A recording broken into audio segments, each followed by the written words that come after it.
Senator Sanders, welcome to Fox News Sunday. Good to be with you. Senator, you say that you are considering running against Hillary Clinton, among other reasons, because you doubt whether or not she's willing to take on the billionaires in America. Here's what she said during a rollout in Iowa this week. There's something wrong when hedge fund managers pay lower tax rates than nurses or the truckers that I saw on I-80 as I was driving here over the last 2 days. Senator, don't you believe her? Well, she's absolutely right, but it's not a question of running against Hillary Clinton or taking on Hillary Clinton. What we are seeing, Chris, right now is that for 40 years the American middle class has been disappearing.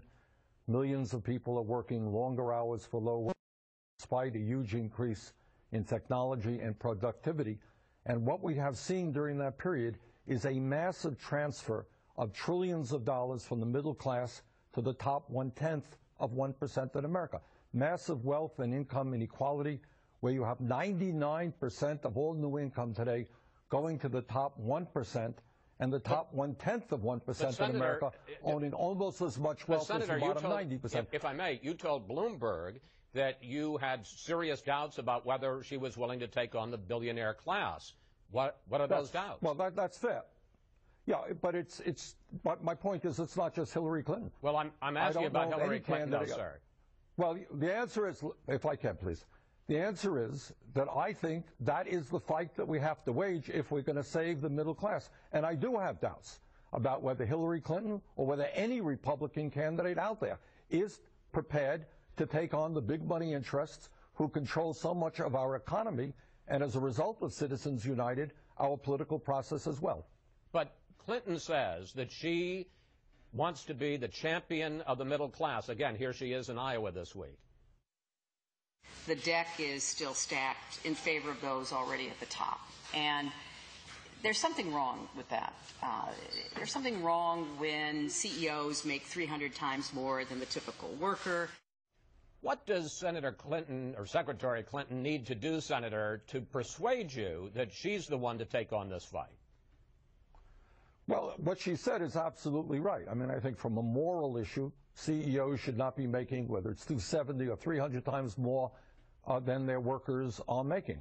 But what we need to do, Chris, is to understand that in America, if we're going to be successful in taking on the billionaire class, we need a strong national grassroots movement. And what the Secretary have to convince the American people is, in fact, based on her past record and her views today, that she is going to break up the major banks on Wall Street, that she is going to ask the wealthiest people in this country to start paying their fair share of taxes, that she's going to end the abomination of major corporations making billions of dollars, stashing their money in the Cayman Islands, and not paying a nickel in federal income tax. That, in fact, she is prepared to deal with our disastrous trade policies. The TPP. Sir, let me ask you about the trade policy, because back when she was Secretary of State, Clinton said she favored a trade deal with our 11 Pacific partners and fast-track authority to make that happen. That's something Congress is now considering. Now Secretary Clinton says she wants to wait and see.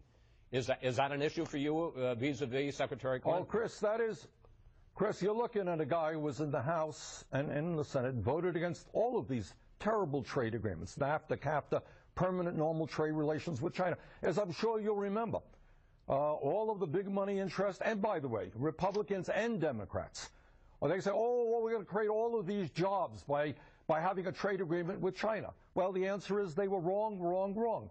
Over the years, we have lost millions of decent-paying jobs. These trade agreements have forced wages down in America, so the average worker in America today is working longer hours for lower wages. So is that a litmus test for you, sir? I don't have to wait and see. Is that a litmus test? Is that a litmus test for you to see whether or not Clinton is going to come out against the TPP? Well, I know where my view is. I hope very much the Secretary comes out against it. I think we do not need to send more jobs to low-wage countries. I think corporate America has got to start investing in this country and create decent-paying jobs here. Let me talk to you about Bernie Sanders now, not Hillary Clinton. You call yourself a Democrat socialist, and one of the things that you favor is a single-payer healthcare system, but that has, in effect, fizzled in your own state of Vermont, and I want to talk about why. When it turned out that single payer would have meant 11.5% increase in taxes on all businesses and a 9.5% tax hike on individuals, the Democratic governor of Vermont dropped the plan as unfeasible. This is in your own state of Vermont. They said, we just can't afford the single payer. Well, Chris, let's take a look at what's going on around the world in terms of health care. Sir, if I may, if I may, sir, I'm asking about a specific question of Vermont. Sure, and here it was, they had a plan to impose a single or implement a single-payer health care system in Vermont, and the Democratic governor ended up dropping it. Well, for a variety of reasons, he did. But the United States remains the only major country on earth that doesn't guarantee health care to all of our people, and yet we are spending almost twice as much per capita. We have a massively dysfunctional health care system, and I do believe in a Medicare for all single-payer system. Whether a small state like Vermont can lead the nation, which I certainly hope we will, or whether it's California or some other state, at the end of the day, we need a cost-effective, high-quality health care system guaranteeing health care to all of our people as a right. All right. I do believe that. We don't have it now. I want to get as much as we can into this, sir. You also want a 50% cut in military spending at a time when ISIS and Al-Qaeda are on the march. What percent cut, Chris? 50. I'm sorry, no, I don't. What I do believe is that there is an enormous waste in the military, in the Department of Defense. The Department of Defense can't even audit itself. Massive cost.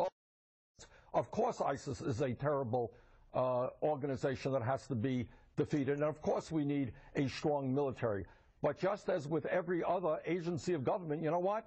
The military also has got to get rid of waste and fraud and cost overruns. So I want a strong military, but I do not believe, among other things, that without an audit, we should be throwing tens of billions of dollars more into the Department of Defense. Final question, sir, and it's sort of three-part. When are you going to decide whether you're going to run? How are you going to decide whether you're going to run? And what are the chances that you're going to run right now? Well, I think we'll make that decision pretty soon. Not dissimilar from what Lindsey Graham had to say. You know, when you got these super PACs and billionaires able to spend hundreds of millions of dollars on the campaign, on the candidates of their choice, making sure you have the money to run a credible campaign is very, very important. And that's one of the factors that we're going to have to determine. Well, he said it's a 91% chance he's going to run. How about being as specific as he is? Well, we'll see. We're working on it, and we will make the best decision we can within the near future. And real quickly, if you run against Secretary Clinton, do you really, realistically, you've been in politics 35 years, do you realistically think you can win, or is this to make a point and to try to bring her closer to you on some of these issues? Well, Chris, good question. I would not run unless I thought we could win. I think there is a lot of discontent out there on the part of ordinary people who feel the system is grossly stacked against them. Senator Sanders, thank you. Thanks for joining us. Please come back, sir. Thank you very much.